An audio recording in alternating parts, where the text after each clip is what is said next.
Good morning, everyone. We are continuing here in the words of the Horowitz in the Sefer HaMitzvos HaKotzar. A new mitzvah today, Nun Daled 54 mitzvahs aseh, a positive commandment.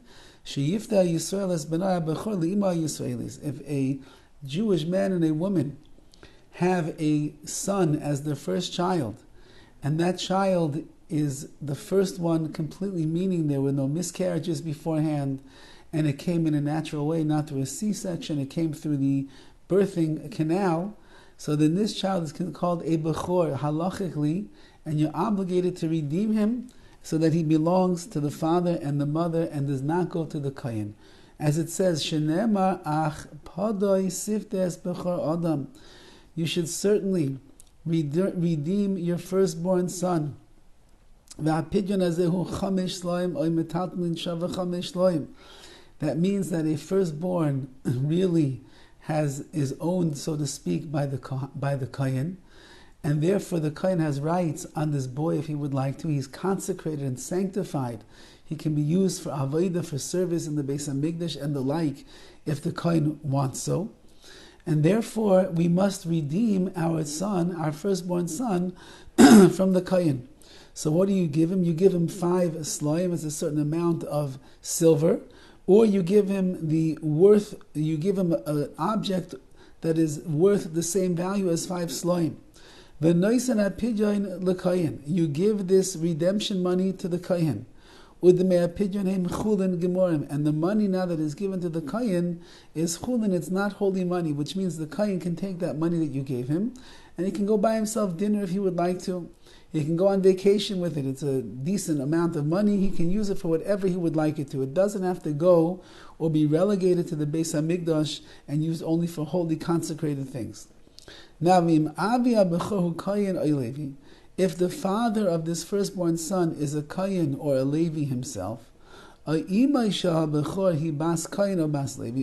mother of the firstborn son is the daughter of a kohen, or she is the daughter of a Levi, Pidyan HaBen, then this child, who really is a bechor, he's a firstborn son, nevertheless he does not fulfill all of the halachic requirements to be redeemed, and therefore there is no redemption that is necessary in that case, and there is no mitzvah of Pidyan HaBen, as we call it.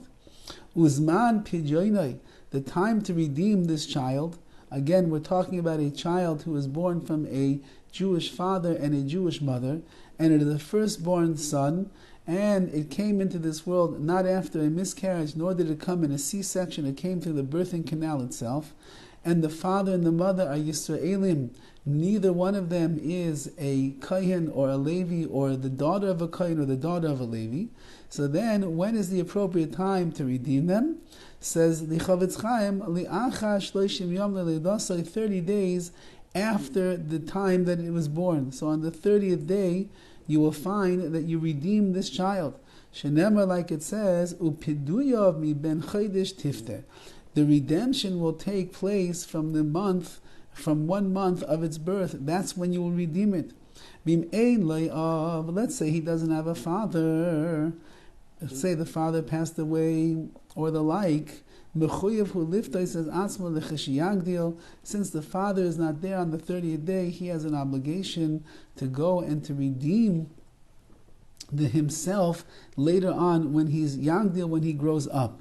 And this is something that is very common in the world of Balei Tshuva.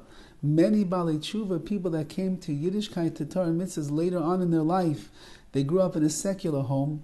Many secular Jews have no idea that there's such a mitzvah called a Pidyan HaBen, and even if they would, it's unlikely that they would have done it in the halachic proper way, and therefore many Balei Tshuva who find out that they're firstborn, they're 18, 19, 20, 25 years old when they become religious, they find out about this mitzvah and they realize they never had a Pidyan HaBen before. At that time, they have an obligation then to take it upon themselves to be paid, to redeem themselves from the obligation they have to be consecrated to the kohen.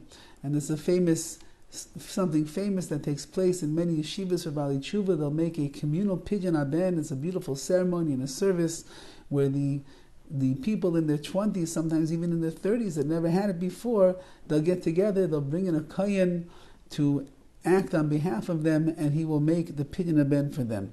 This is a mitzvah that is applicable everywhere, all of the time, which means whether you are in Eretz Yisrael, whether you are in Chutz La'aretz, it does not matter. All of the time, once that you hit the 30th day, this obligation of Pidyan HaBen kicks in, as we would say, and therefore a person is obligated to make sure that the Ben HaBechor, the firstborn son, is going to have their Pidyan HaBen.